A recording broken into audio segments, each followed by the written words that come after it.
All right, thank you very much for being here tonight. I'd like to call this working session of the Dickson County Planning Commission to order. And I want to remind everybody that this is a working session. This is a public meeting, but it's not a public hearing.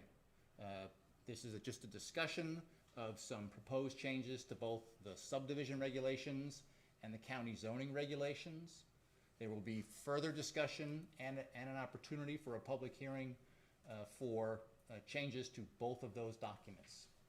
So if you do have comments about anything that's being discussed tonight, I would encourage you to either talk to the planning office or talk to your planning commissioner.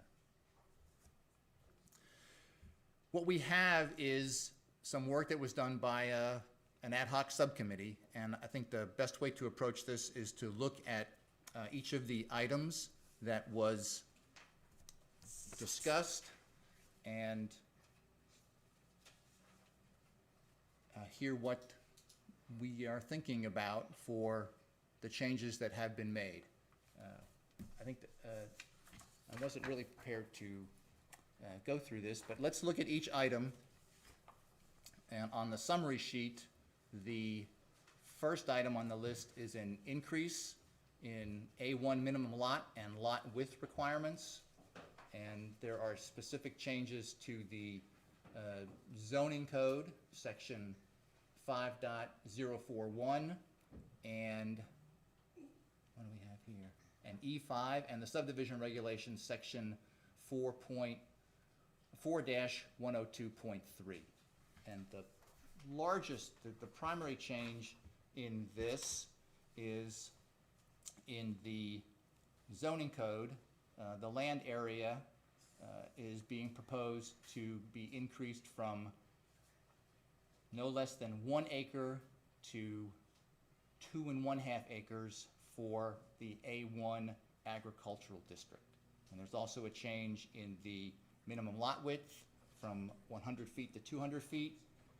And there is a change in the subdivision regulations for the width to depth ratio, that instead of moving from width to depth ratio of 1:4 to 1:3.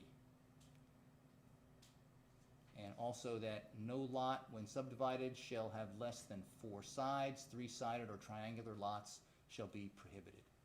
No single side of any lot shall be less than 50 feet except for lot line frontage on a cul-de-sac.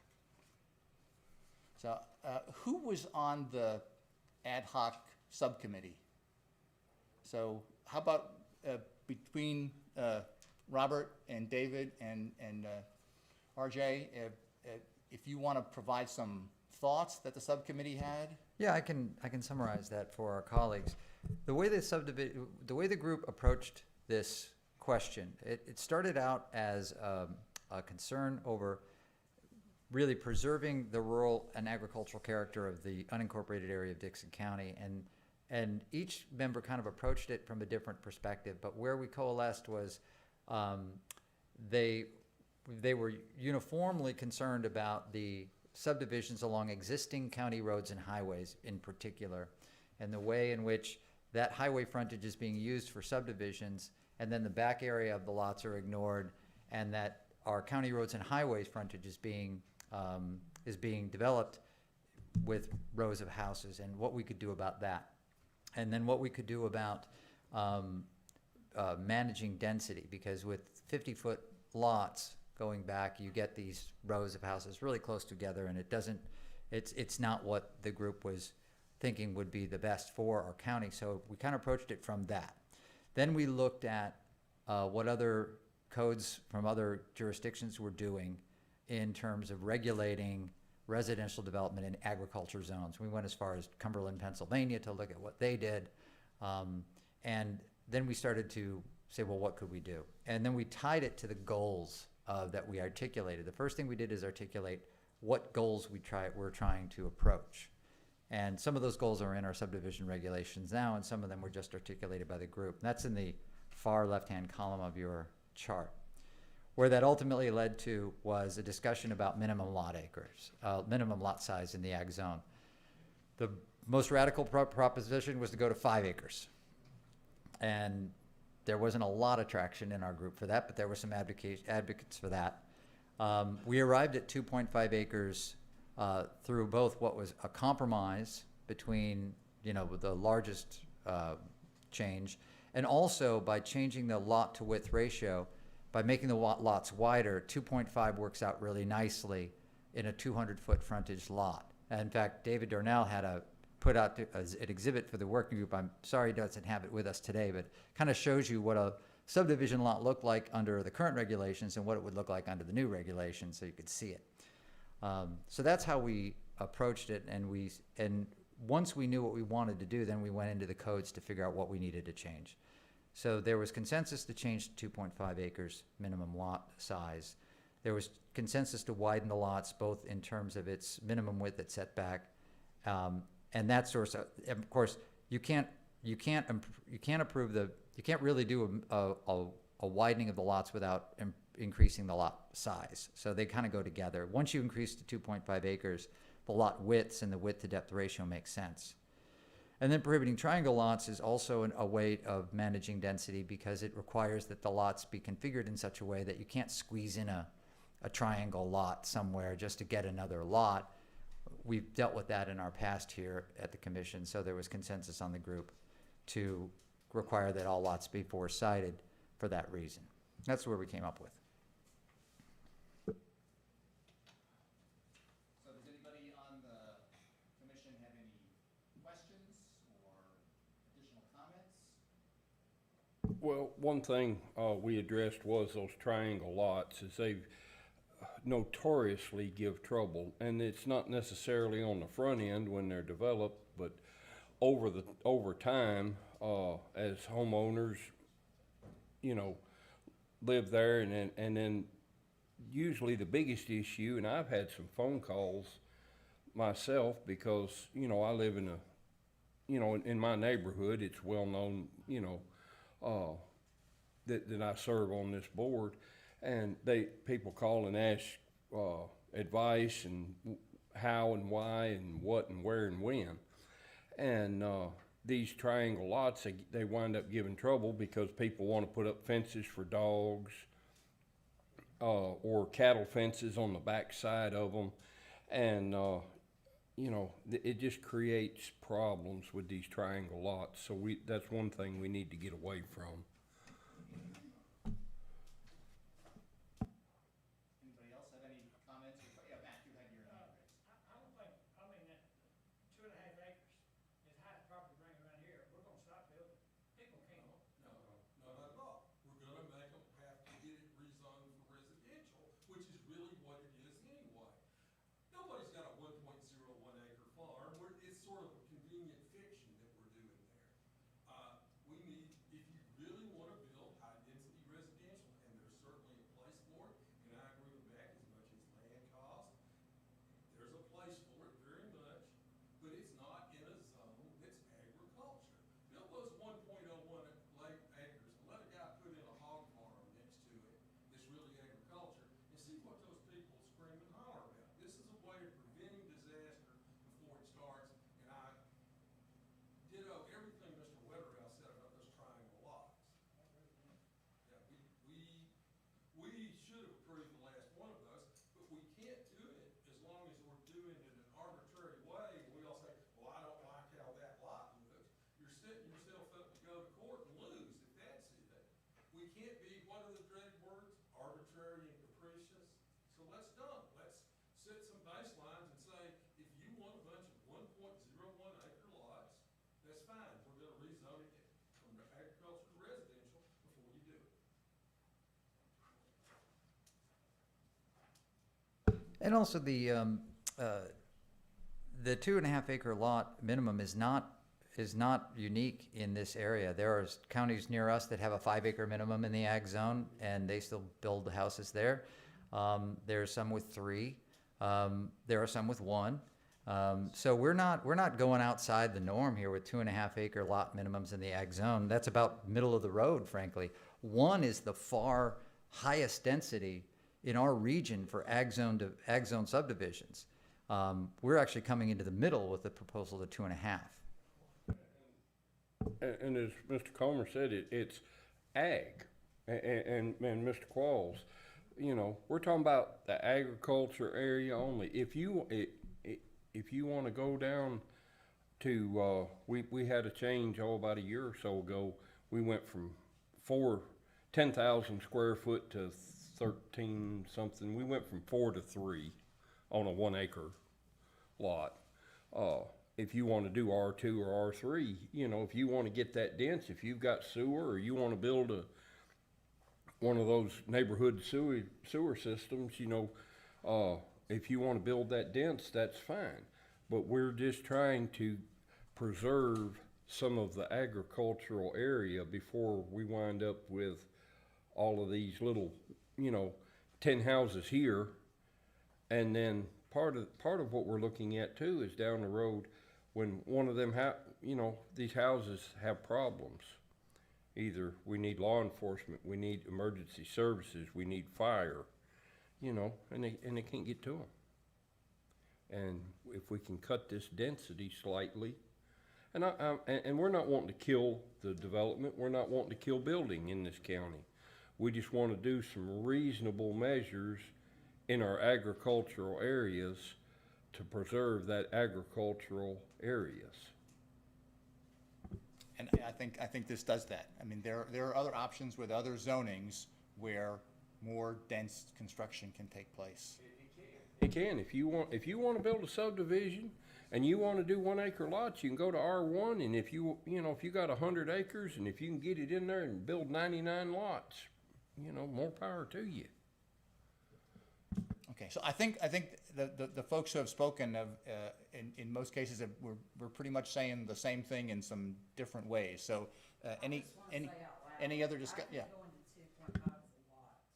I agree with Mac on that. I think that's a lot. That's the big change.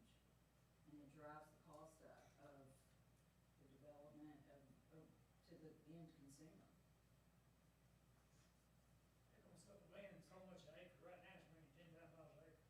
So 2.5 acres, we got $30,000. Yeah, but if you build a $300,000 house, another $15,000 ain't the difference. You know. In Beverly Hills, when they built Beverly Hills, the average lot was 10 acres in Beverly Hills, when they built it back in the 30s. My daddy had a friend who had a house, sold it for $11 million. The guy tore the house down and just got the property built, what kind of thing. So that's what you get into. Land is just anything you want to pay for. But some people can't pay for it. I mean, you know, that's just bottom line is, that's why we got Brentwood, we got, Smyrna. You know, people go where the money is. And we have people contacting us every day needing housing, affordable housing. Yeah, And this definitely drives the price up on housing What considerably. it does is it prevents a bunch of, I've got a farm and I wanna split it up into lots, whether it does anybody any good other than me to sell those lots off or not. And there has to be a convergence of interest. Yes, we don't wanna prevent all growth. I'm the last person in the world to feel that way. Do we want some growth that can be more responsible and more focused? I do. I don't want every county road to have a bunch of houses sitting right next to them with a bunch of old wasteland and growed up old farm behind it because nobody would run a street back in there because it was zoned agriculture and they didn't have to. We can't afford to run streets back in there. They're too expensive. Well, if they would develop something that was gonna make enough profit for them, they could. And they can do, if they wanna build, again, nobody's saying we're gonna make it illegal to sell a 1 acre lot. We're just saying we're not gonna pretend anymore, like we have for the last several many years, that that's agriculture. Unless your crop is houses, it's not. And the other issue is that, you know, our county roads and highways are our public infrastructure, and what's happening is, to avoid having to build a new road, to avoid having to develop a larger, to subdivide the whole parent lot, they're taking advantage of the fact that we've got a road there already, and they just line up along the road and leave the rest of the land ignored. What we think this will do is force a more universal look at the parent lot, and go into that lot.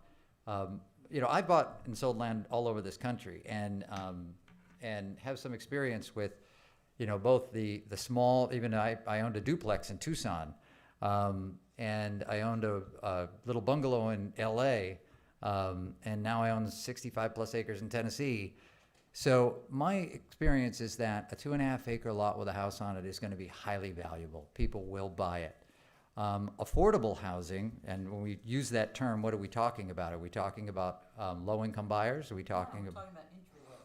All right, well, the entry-level houses, first of all, there's already plenty of that stock in our county, but there's No, also there's the cities that are more pro-growth. This is still a rural agricultural zone, and the agriculture zone and the Right to Farm Act doesn't include affordable housing as a crop, like Mr. Quall said. So I think we have to realize that, and unless somebody wants to come in and propose affordable housing, that's fine. Bring it in as a zone change and propose affordable housing. But this is an agriculture zone, and a 2.5 acre lot with a house on it is not keeping anyone from developing their property rights. I disagree. I think it will keep people from developing it, and I think we should not get hung up on the term affordable housing. Affordable not meaning Section 8, meaning affordable for normal people to buy. I think if this change goes through in the zoning and in the subdivision regulations, I think what the planning commission is gonna see, and I think what the county commission is gonna see, is a slew of rezoning requests, whether it's from A1 to R1 or A1 to a planned unit development, and you know, if we want to grow, but grow in a controlled way, then I think the zoning is the best way to do that, where you can take these farms, and if somebody really wants to turn it into a subdivision of entry-level housing, then there are appropriate zonings for that, and if that's what the county wants to do, then those zoning requests will come in, and this commission will see them, and they'll be recommended for approval, and the county commission will look at them, and they'll approve them. Or if the county doesn't want to grow, then they won't. And so that's more front-end costs to present it for zoning changes, What does it cost? the development. It's time. That's the only cost involved. Well, I mean, you know, how much is your time? How much is your time worth? How much is your county's responsible growth worth?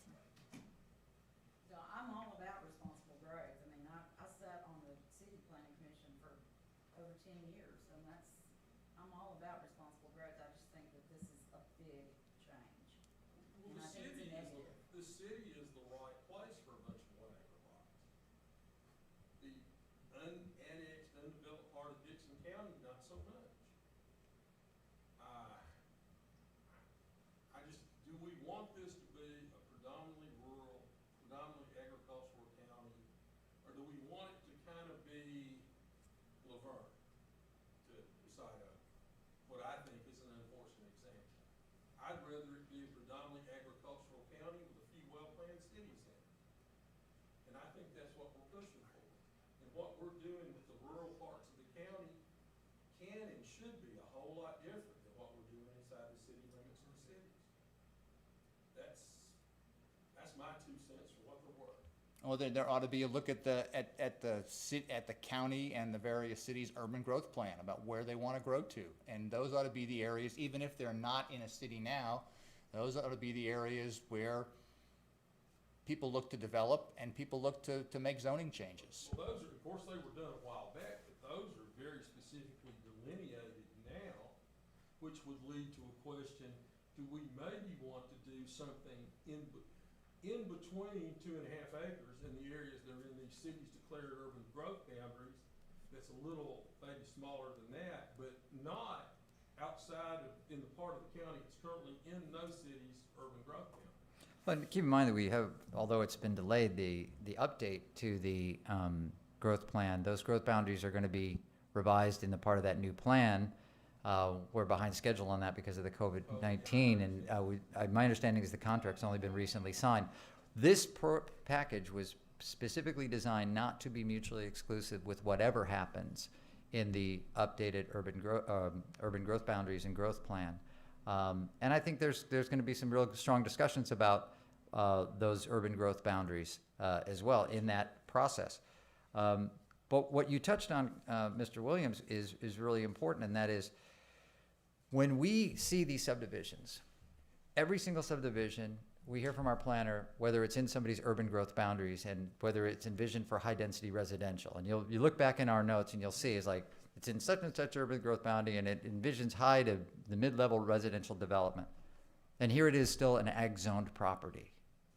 And so we do this pretense that we're essentially treating this subdivision like a residential subdivision, but it's in an agricultural zone just because the acreage is 1.1 acres.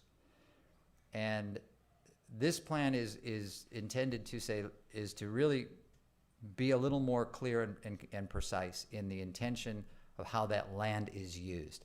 If that land is not going to be used for agriculture, then bring it in as a zone change in a subdivision, and we'll consider that. And the reason that should be the case is because residential subdivisions are different than agriculture. Once you come in with a residential subdivision, the Right to Farm Act doesn't apply anymore. So the ability to have a real discussion about how to plan that subdivision is much more fruitful for both the developer, the community, and the commission, who has a responsibility to govern, because we have a different discussion when it's a zone change and a proposed subdivision, as opposed to a by right subdivision in an ag zone masquerading as agriculture when it's really residential.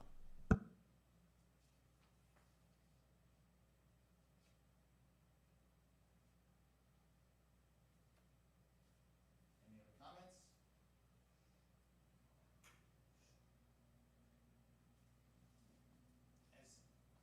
In the working session, there's no votes that will be taken, so I am not really sure where to go with this. Next item of discussion, we won't roll that. Okay. I would say for those who are on the planning commission who have some concerns, provide an option, an alternate proposal. I mean, just to say I don't like this, or this is a big change.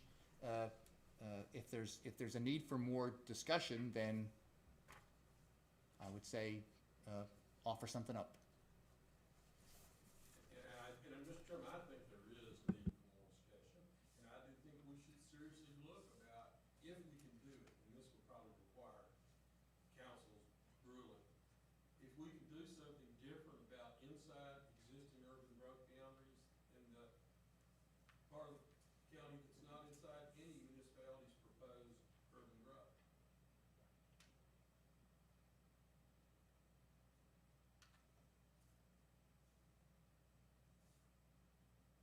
Okay. The second item on the list of proposed actions is limiting the amount of road frontage that may be subdivided, increasing the minimum lot frontage for existing county roads and highways, and there were changes to the zoning code 3.030 with an additional item for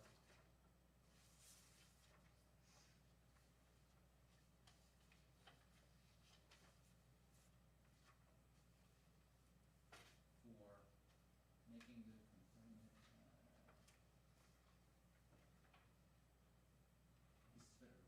to limit the permissible subdivision of an A1 parcel with more than 400 feet of contiguous frontage to an existing county road or highway to not more than 50% of the road frontage of the parent lot and to a depth of not less than 600 feet. So there's a section being added to section 3.030, and also in the subdivision regulations, there is some wording about that in 2-101.6. So from the subcommittee. Yeah, this is probably the most creative of the things that came out of the working group, and it came from a project in Cumberland, Pennsylvania, which is a rural district. And they published a a package on various methods for agriculture preservation zoning. And they had lots of different ways of formulating and reducing density and percentage of parent. So when I say the parent parcel, it's the parcel that's being subdivided. So to keep the math simple, let's say it's a 100-acre parcel. And that 100-acre parcel has 1,000 feet of frontage along an existing county road or highway. And this goes to that protection of our county roads and highways. So Cumberland had this various formulas for area-based density and so forth, and from that we came up with a version of that, and that is to say that in any subdivision, when you have whatever the frontage on the existing county road or highway is only half, and of course if it's got to be longer than 400 feet, but if you've got more than 400 feet, only half of that frontage can be subdivided into minimum lots, and the rest have to be left open. This is the idea is to encourage subdivision into the interior of the lot, rather than just exploit our county roads and highways. It doesn't prohibit a subsequent subdivision of the part that's reserved, but then of course that part would also have to be only 50%. Until you get down to 400, then you can do it. So this is a mechanism by which we try to encourage the subdivision of the interior of the parent lot, and not just the frontage. And we've seen this. We saw it in our last session with the 29 units all along country roads and highways. And if this regulation were in place at that time, that exploitation of our county road and highways would have been half of what we saw in front of us. And some of those units, those same units, could have been developed in the interior rather than right on our country roads and highways. A country road that is, at average, only 18 feet wide. So that's what this is intended to do. And again, because you can subdivide the remainder, but the half still applies until you get down to 400, the result will be just less density along our existing county roads and highways. We also tried to create something with only 4 members of staff on our entire planning department. We don't have the ability to go out and do a lot of police work. This all has to be done at the application stage. So we're trying to come up with ideas that are pretty easy to understand at the counter, pretty easy to implement if you're a subdivider, pretty easy to understand. And this one's the math's really easy. You just measure your frontage, divide it in half, and you can develop the half. They have to be contiguous, by the way. You can't just space them out. And so it's a pretty simple approach to protect our highways, and the group worked hard on this one. We went through a lot of different formulas, and we ultimately came down on this one. And this is specific just to the A1 zoning or for multiple zonings? Just A1. And what does it say about the depth of 600 feet? So That goes to the 1-to-3 ratio. At 2.5 acres with a 1-to-3 lot width to depth ratio, you end up with a lot that's roughly 200 by 600. And so that's where the 600 feet came from. that's 2 3/4 acres.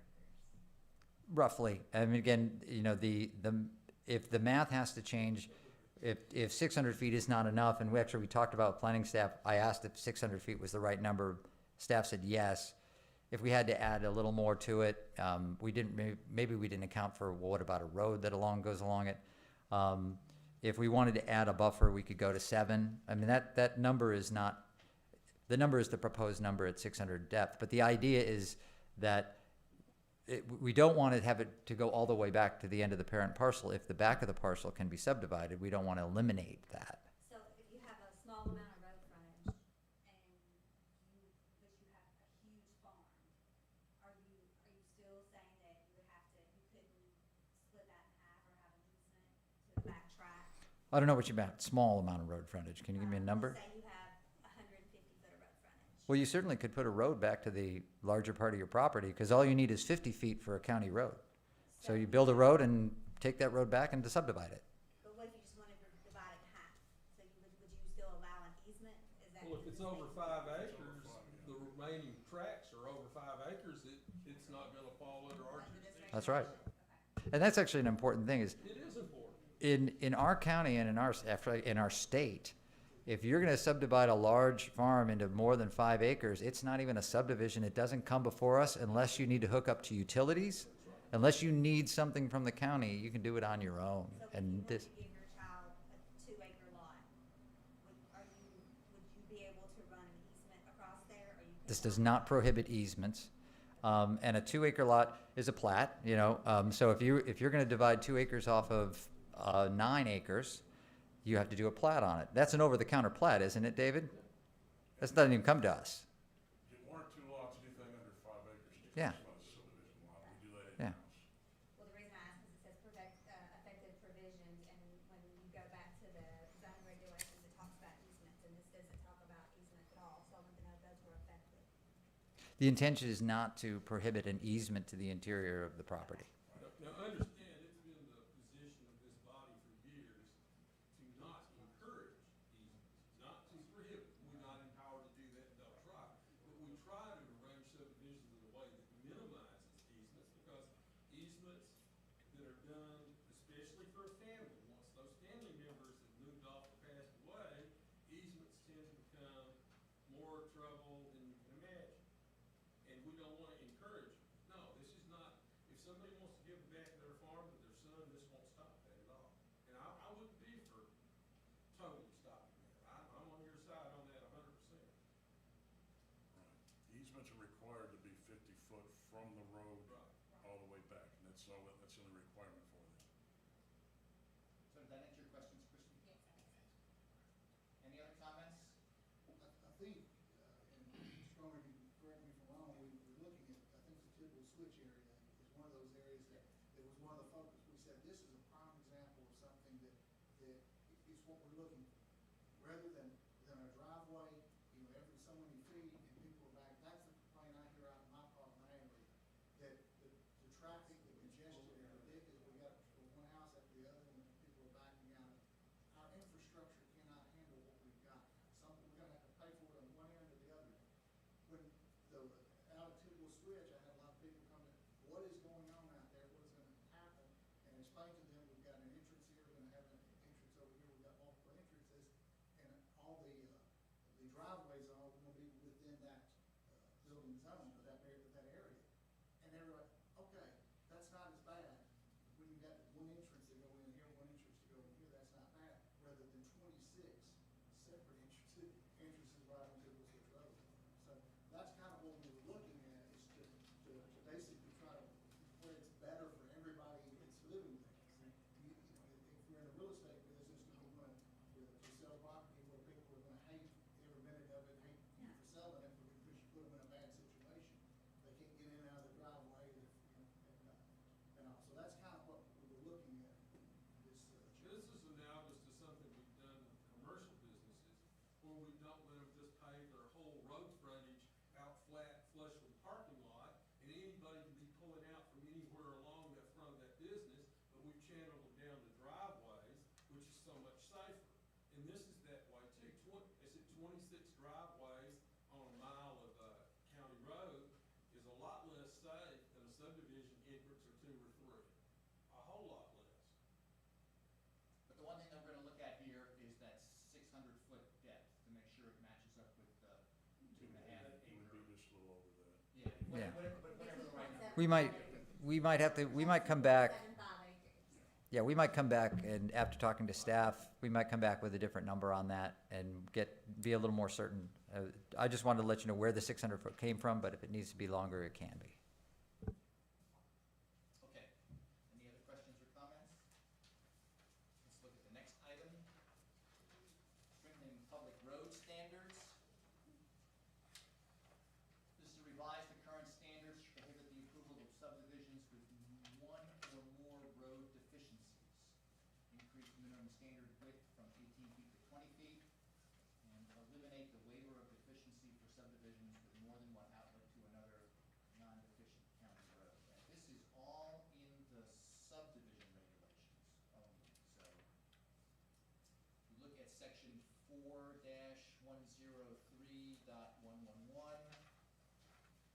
where the changes are there, which changes the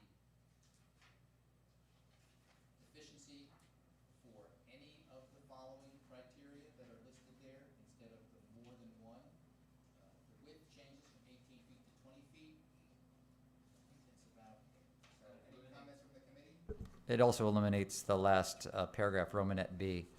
The idea here, this has come up to us a bunch of times. And in fact, the last time it came up, I will admit that I also made the same mistake that both staff and all the other commissioners made, and that is that the exception, let's say you have two deficiencies, and then but if you have an access to a non-deficient road, that we can waive it. We treated that last time we focused on this like we had to give the waiver. It turns out even if you don't change it, the waiver is in the absolute discretion of the Planning Commission. I should have mentioned that the night we talked about it. I missed it, as did staff and as did everyone else. But the idea here is when you have growth pressure, when you have a situation, unlike when this was drafted, when you have a situation where now people want to build rooftops in our county, we no longer have to sit by and allow an 18-foot average width to be the street width for a subdivision, when our county staff has made it clear that 20 feet is the standard they want, not 18. And we don't need to make all these exceptions. Right now, if approved, we would be in a situation where if you have if you have any deficiency, you have to correct that deficiency. And if you have a road that's less than 20 feet average width, you have to widen it to 20 feet. Or maybe that subdivision shouldn't go there. And that's sort of the approach here. And it's come up enough in the commission that the group was saying, let's revise this section so it doesn't prohibit us, from, so it doesn't put us in a situation of approving a subdivision that we just think shouldn't be there based on the road deficiencies. Well, who's gonna pay for fixing that road, the contractor?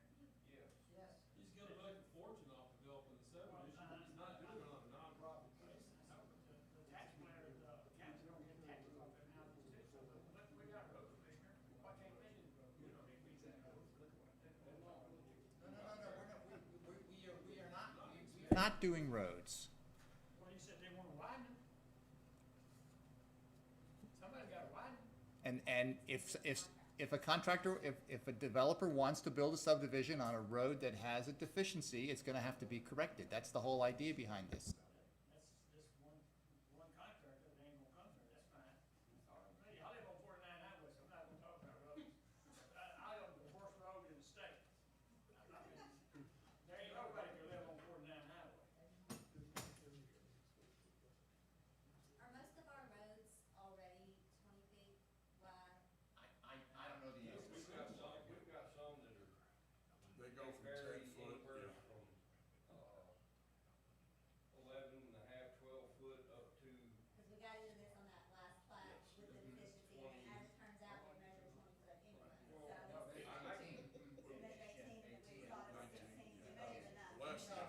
In some places, I mean, I'm sure we've got, plenty of roads that are 18 and a half feet and 19 feet, and then they shrink down to maybe 17 feet or 16 feet. And we're not changing the average, it's still an average width. So the average width has to be 20 instead of the average width having to be 18. When the average width is 18, it means you've got parts of it that's 16, parts of it's 17. And we all know in the planning world that that is not an appropriate width road for a subdivision. And when wasn't here when this provision was drafted, it was a while back, but it's the kind of provision you see when there's not a lot of development pressure in a rural county. When you have development pressure in a rural county, it's time to upgrade these kinds of provisions and make sure that our county roads and highways are up to speed before the development is built, not after. I think this exact provision came about 12 or 14 years ago. I think Mr. Williams was on the commission then, and probably Copeland, when somebody was gonna build a 40-something lot subdivision, the ingress and egress was a 1.5 lane bridge. And people, and y'all were saying you can't do this, and I said, read the regs, there's no requirement for any type of subdivision to be on any particular type of road. And that's where this came from, was to allow some allowance for quality of road. And I think what we did really was not that inappropriate in that time frame with that level of development pressure. But I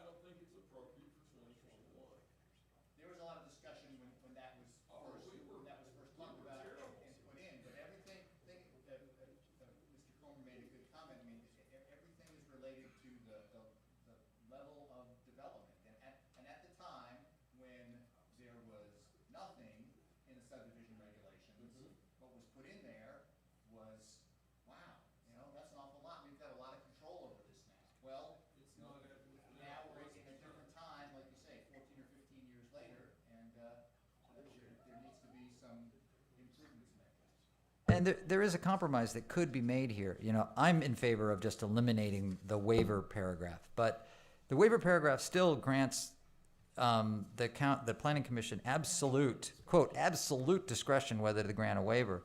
I mean, if the commission were inclined to say, I like going to 20 roads and I like one deficiency and you're done, but if you want to keep a waiver provision in there, as long as the planning commission has absolute discretion and we all know it and we have to exercise that discretion, I wouldn't stand in the way of that as a compromise. You're talking about putting in, Well, the city's done repaved all the roads in the city, and the capital is, Charlotte getting ready to repay all the city roads this year, or all the city roads. I mean, the real goal here is to make sure that the roads that accommodate new growth are roads that meet the appropriate current standard. That will handle the new growth. That's the real goal here. And not to leave a big door at the a big loophole at the end of the regulation that changes that. any other discussion? So the item here that requires some further work, like H learned, is that Roman numeral 5 that's been stricken, we need to have some more discussion about whether or not we want to bring that waiver clause back into the subdivision regulations.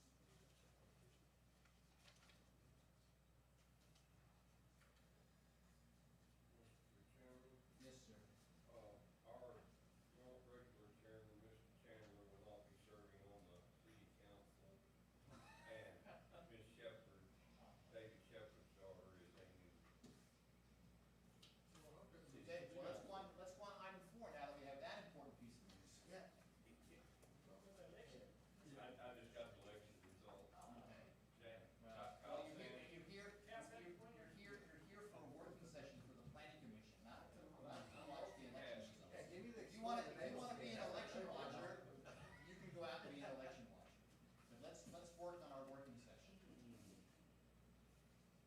Item 4, expressly authorize the planning commission to consider subdivision regulation policies and goals in subdivision determinations. So this is a change to another subdivision regulation only. And I didn't see where I printed this out, what the change was, so I'm gonna have to defer to the committee. The change here is, one of the things that comes up, and it's an interesting wrinkle in Tennessee law that is not the rule in every state, but a planning commission is authorized to exercise its discretion only within the language of the enacting regulation, or i.e. subdivision regulations. We don't have a general discretion to exercise our judgment based on good planning principles, right? That's not part of our empowerment under state law. And so when we consider subdivisions, what often comes to the fore when you're talking to staff, you're talking to the subdivider, you're talking to your colleagues, is where is it in the regulations that allow you to consider that in considering this subdivision? And we have occasionally referred back to the policy and purposes, section 1-104. There's A through M, the policies and purposes of our subdivision regulations are to do these things. But it's not expressed that we can actually base some of our decisions on those policies and purposes. It's certainly implied. Why would they be there but for us to consider them? So this policy makes express that which is implied, and that is it expressly allows the Planning Commission to take into consideration, when exercising its discretion in a subdivision, the policies and purposes of this county. It doesn't add any new policies and purposes to the county. It simply says we can take them into consideration when making our decisions. I've always argued that that is implied within our implied powers. Otherwise, they wouldn't be in the code. But not everyone agrees. And so to make it clear, the working group agreed that let's just make it clear. We can consider these things. Yes, We was playing ball in Franklin, up there at $1 million homes, and we was playing ball, and the fans stopped the game and said, "Well, what's happening to the game?" And said, "We can't turn the lights on. It's in the code up here where they built these mansions. They can't have lights on the field." So we was ahead on that. I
doing what you did. And I like the idea of having that as opposed to just, well, you know, everybody ought to know, that's common sense. If common sense was all that common, you wouldn't need all this, but it's not. Also, the proposal also requires the commission, if the commission does take a policy or purpose into consideration, if it's part of its decision, they have to clearly state in the record the facts supporting it. You can't just wave your hand and say, well, you know, I think that this subdivision doesn't provide for open spaces through efficient design and layout, so therefore I vote no. That's not what we're talking about. You have to show the facts in the record to justify your conclusion. And that's something that the commission is getting better at, where it's required, like on variances. You know, we've gotten a lot better at stating the facts for a variance. This is the same thing. Before you can employ a purpose or a policy as a reason for saying yes or no to a subdivision, you have to state the facts that support it. Just to clarify, we've had a few issues that have kind of fell in that gray area, and at least this cleans it up so that we've got a factual base to fall back on. Rather than being implied, as what Ex- Mr. Plummer said, if this gets into the subdivision regulations, then it's there in black and white. Exactly. Okay, we are on to item number 5, which is the identification of natural features and irreplaceable assets on preliminary plats. So this does a number of things to correct vague and ambiguous language about natural features, clearly defines natural features, clarifies that existing natural resources and irreplaceable assets should be identified on preliminary plats, clarifies the process by which the planning commission may require preservation or protection of specific natural features or irreplaceable assets. So these are changes to, I'm reading this right, just of the subdivision regulations. Just 4-111. Okay, yes, sorry, yes. 4-111, as it currently is written, allows this commission to take into consideration at the preliminary subdivision plat stage language of such, you know, the existing features that would add value to the residential development. I'm reading from the division here. That would add value to the residential development or to the planning region as a whole, such as trees, watercourses, falls, historic spots, similar irreplaceable assets. Such shall be preserved in the design of the subdivision as required by the planning commission. All right, and then it goes on to talk about no trees can be removed.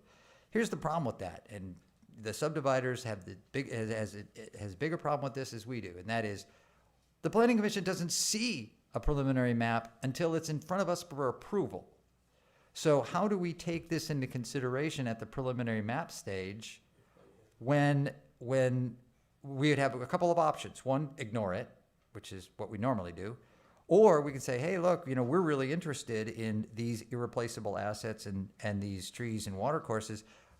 Go away. We're not going to approve your plat. Put it on the plat and bring it back next month. Nobody likes that idea. I don't like that idea. Subdividers don't like that idea. So if we're going to take these things into consideration, and I think we have a policy and a goal in our code that says we should, let's have them identified. This does not require preservation of a single tree. It does not require preservation of a single irreplaceable asset.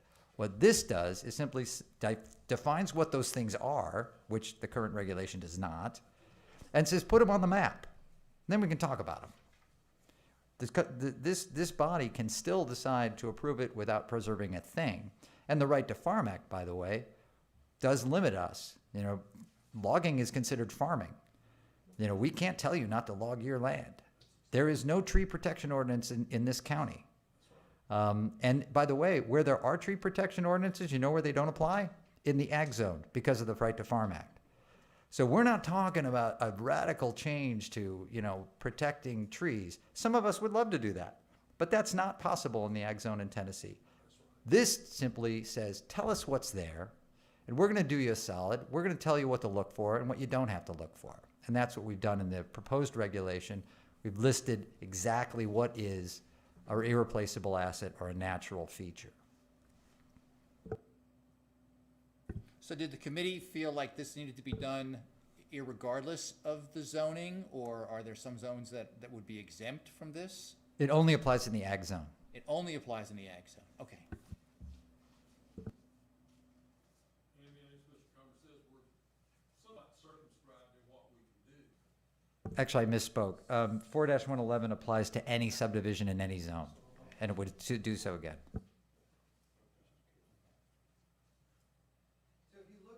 Look at the proposed regulation, which is included in your package. The real meat of it is a list of what is a natural feature and what is a irreplaceable asset. And they're very general. One of the things that's not a natural feature is anything that's invasive or not a native tree to Tennessee. That's not a natural feature. It has width ratio, diameter requirements for what you list. It doesn't require you to do a full exhaustive tree survey. It can be just a general survey, but you got to tell us what's there. And then in terms of irreplaceable assets, which has never been defined in our code, I looked at other jurisdictions and what they consider irreplaceable assets. Mostly they're talking about historic property, just historic things. And so structures that have been standing for 100 years or more, anything that's registered as a historic site, like locally or federally or in the state. And of course that list can be adjusted at any time. The one natural feature that you might see that's kind of unique, and I haven't found anywhere, is that's limestone outcroppings or projections. The reason that went in there is because Tennessee limestone is all but gone. My house is half built of Tennessee limestone, and if we ever had to replace it, we couldn't replace it with Tennessee limestone. Tennessee limestone's just a really, really important, irreplaceable asset. And we do have some outcroppings of Tennessee limestone in Dickson County. They're gorgeous. And I think the group was just willing to say, let's protect them if we can, where they occur. But again, the list of those things, that is something the commission can talk about and so forth. The real question is, I think it's really important to identify the natural resources and the irreplaceable assets. The commission can decide what is on that list. And it's really important that if we're going to address these issues at all, let's address them knowingly, so the subdividers know they have to list them in their preliminary map when they submit it to staff. And when it comes to us, we'll have it in front of us, and we can decide whether we care or not. But we can't decide if we care if we don't know what's there.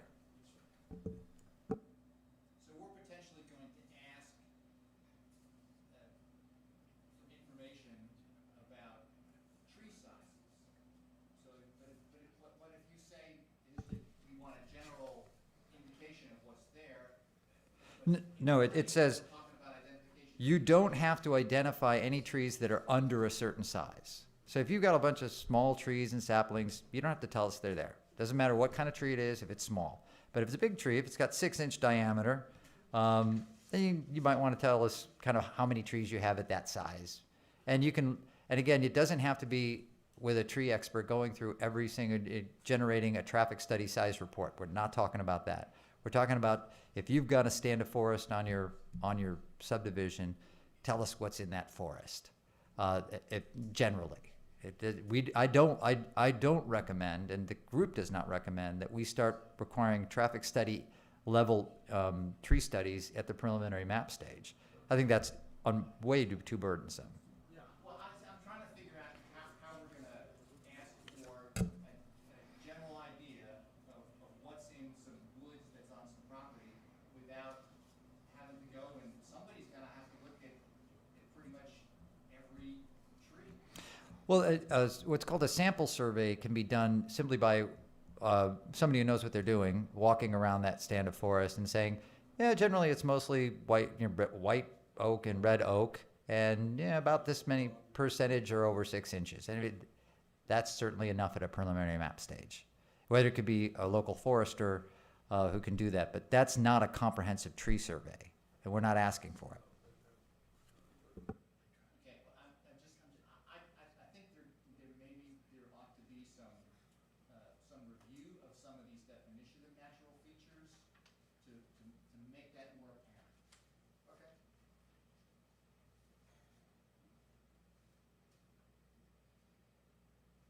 And do we have something in our planning, in our subdivision regulations that lists native species versus invasive species? No. Well, So how do we ask people to just list the native species?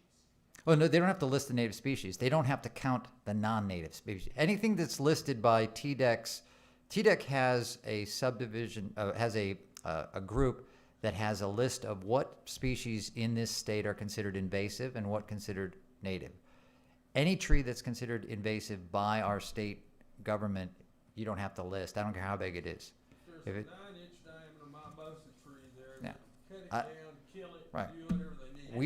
We don't care how big your pear tree is. What I'm looking for is if we're asking people for this, at least, I wasn't aware of that document, that's a Yeah. reference document. So we need Might to wanna reference refer that to that. somewhere, so people can use that to understand what they need to identify and what they Yeah, don't. I think that should be incorporated by reference, Mr. Chairman, I would agree. Oh, yeah, You yeah. don't, red oak, you don't have to worry about red oak, because it's dying out anyway. Yeah, let's You say don't have to worry about, if they've got red oak on there, you might as well cut it down and get rid of it, because it's gonna die anyway.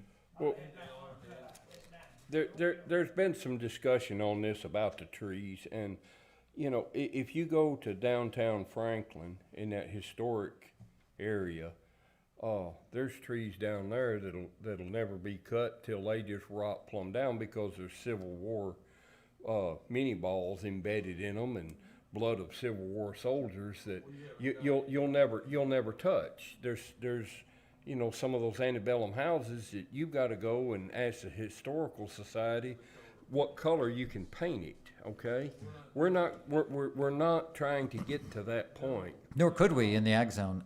The answer to your question, Mr. Williams, is in subdivision A of the revised ordinance 4-111.201, subdivision A. At the very end, it says, except any tree listed in the most recent edition of the Tennessee Invasive Exotic Plant List. That's the list. That's what I'm looking for. Yeah. Okay, I didn't see that. Okay. Privet. Honeysuckle, Japanese honeysuckle.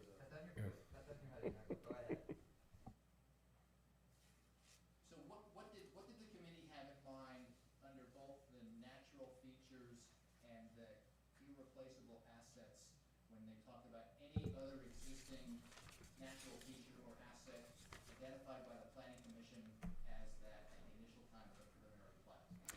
It's really a catch-all, and it's a pretty broad catch-all.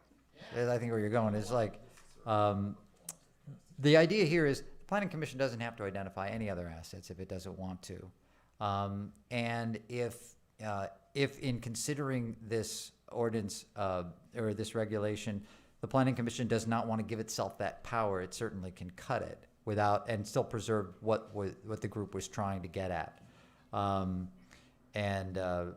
I think that you're concerned that, you know, subdivision C under .201 is perhaps too broad. It's probably a comment well stated, and it could be eliminated, and you could still preserve the idea that the group is bringing to the commission. Again, I was just trying to figure out if, you know, we're asking these people to identify these things, so if it's just any feature that at the time of initial consideration, the planning commission considers a natural feature or an irreplaceable asset, I mean, how do they know that? It's almost the chicken or the egg kind of thing. Good point. Interestingly enough, that language appears in a lot of local ordinances. You know, but we don't necessarily have to follow that road. It's also currently in our current, the wording is what it's already here. Similar irreplaceable assets to be preserved.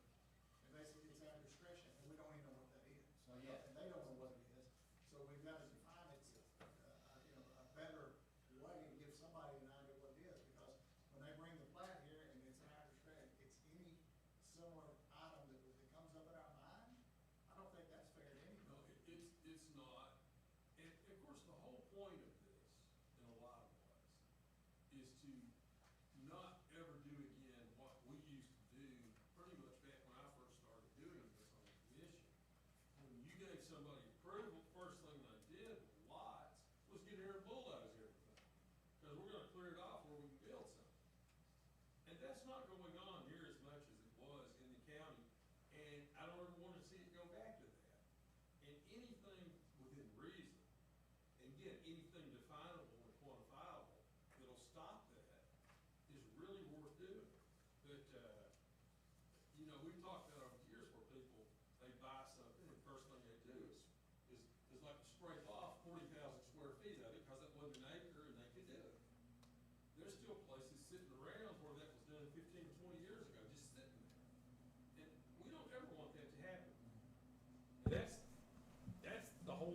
The purpose is to, driving all this. the purpose is to allow for a discussion at the preliminary map stage to say, you know, if there's a way to divide the lot, build the houses, and preserve some trees so that it looks and feels rural, I mean, I think that adds value to the property that ultimately goes to market. I really do. And again, I base that on my own experience of buying and selling properties. I also base it on my experience of spending 20 years representing developers. Yes, in another state, but money is green everywhere. I understand. I've represented developers on subdivisions in rural counties, and I know that if you can make that subdivision beautiful by preserving its existing resources, you don't have to plant the tree if it's already there, and if it's already beautiful. So it's really it allows us to have that discussion when that discussion should be had at the preliminary map stage and informed by what's really there.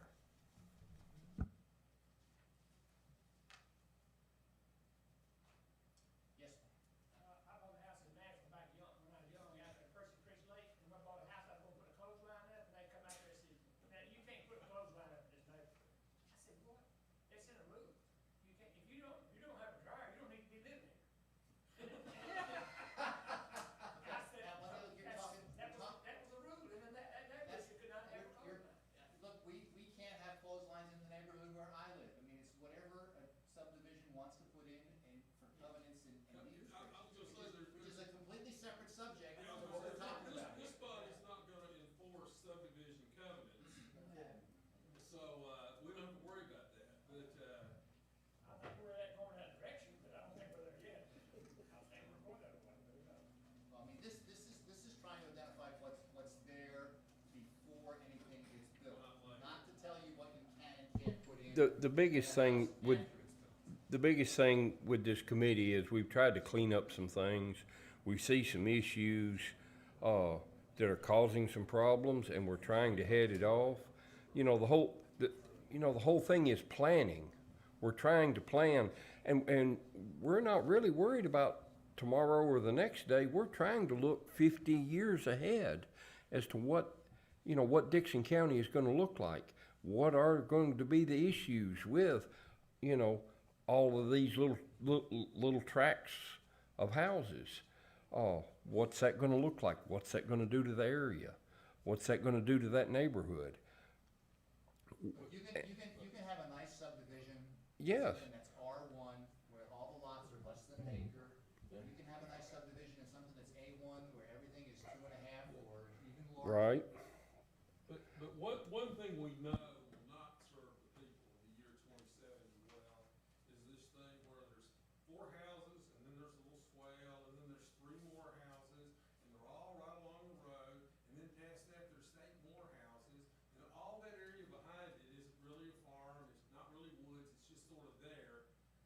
You don't have to look ahead to the year 2070 to see that's not really a good plan. And we can foresee to stop doing any more of that. We can't go back and undo what's been done, but we don't have to approve that sort of thing for the next 10 years. We can stop doing it next year, and I want to. Exactly. Okay, regarding the 5th item, does anybody have any other specific comments or questions about definitions? I like the definitions. I think it's important to define what we're asking people to identify, and I think we ought to leave it at that. Yeah, I think F is a little ambiguous. On the developer side, it reminds me of once when a planning commission took issue with the dry creek bed on a piece of property, which was a drainage ditch when it rained. It wasn't a dry creek bed, but they wanted us to preserve the dry creek bed life. So, I mean, that's ambiguous, and that fits into that. One of my most contentious cases when I was a young lawyer was fighting with the Fish and Game Department over what is a stream. That was the issue in the case. They're still doing it. What is a stream? That's gonna have to evolve. Yeah. Okay, there's one other item on the summary list, and there are no other, there's no other information to go along with it, but, That's something new the state just passed. this This is the sexiest and most interesting of all the items we're gonna talk about tonight. It's the interstate gas transmission line edition. I'm kidding. I didn't write this. This didn't come from the group. This came from Brian Collins. It's a very important issue. It's a new Tennessee code requirement, and he just wanted to add it to our list because if we're going to do a comprehensive package of zone changes and subdivision changes, he wanted to make sure we just added this because it's a new requirement. I can't speak to it. This took effect the 1st of July of this Yeah. year. No, it's brand new. It just took effect the 1st of July, but it's something we need to plan on for the future. We don't have that many in the county, but we do have a few of them. Honestly, I can't speak to it because this is something that our Right. But it is brand new. our planning consultant provided for us. Mr. Collins can address it at our next meeting, or Yeah. the next thing. And the way I understand, this is something that will only go into the subdivision regulations. Yes. Yes. And TPA's getting ready to run a gas line all the way to Coleman City, so that's a done deal. Right. That's gonna cross the middle stuff. It's going through the TPA power line right now, we're all the way. So if anybody has any knowledge about this and wants to talk about it tonight, we can talk about it in our working session. Apparently. That's kind of what I thought. Yeah. You don't have anything new from Brian beyond? All they said was it took effect the 1st of July. It's something that, the state's, is gonna be required. It's just something we thought we should add since we're making changes. And what it will do, it will add a new subsection to, 4-102.104 of our subdivision regulations, requiring compliance with the state statute, addition of a plat. So, we'll wait for Brian to talk about it. I do have a question about what we do from here. I want to make sure everyone, and including myself, understands the next step. So the question is really to David. On October 14th, is it considered a first reading of these, or do we do that? No, this here one can be on there. That's the public hearing for what's already been discussed and reviewed by legal, which has already been approved. All That's right. the minor changes, adding the plastic culverts and the extension. Oh, that, okay. So when does this come before us again? It will have to, we'll have to get everything. RJ, I think we need to have one more committee meeting, because we've got a few Yeah, things we need to clean up. Dave took some notes, I took some notes, I'm not sure how readable they are, but, there were some comments about some things that, Right. we want to look Okay. at. So the process will be the group will reconvene, take into consideration the notes that have been shared, and then then we send it to the legal department for review, and it, It needs to be approved by here first, and go to legal. okay, then it comes to us first. We take action on it, then it goes to legal. What they want. All right, but it's not currently agendized for that. All right, thank you, I'm clear. So does that seem acceptable for the comments that have been made tonight, for that committee to get together again? Yes, we Whether need you want to to do it have before the meeting on the opportunities 14th or some other time? So 14th before the meeting? Yes, Great. 6 o'clock. Yeah, I get here 5:30, but 6 o'clock, I think we'd get it done. Any other comments or questions? I want to thank you for stepping in as chair. You did a great job. We appreciate it. And I also wanted to say thanks to everybody who showed up to hear us discuss this. Your presence, even though we didn't hear from you, you didn't speak tonight, the fact that you're here listening tells us that you care. And I will speak only for myself. If my number is available, my email is available. If you want to bend my ear one way or the other on this, you give me a holler, and we'll either get on the phone or we'll trade emails. I respond to everybody who calls me, so I welcome you to do that.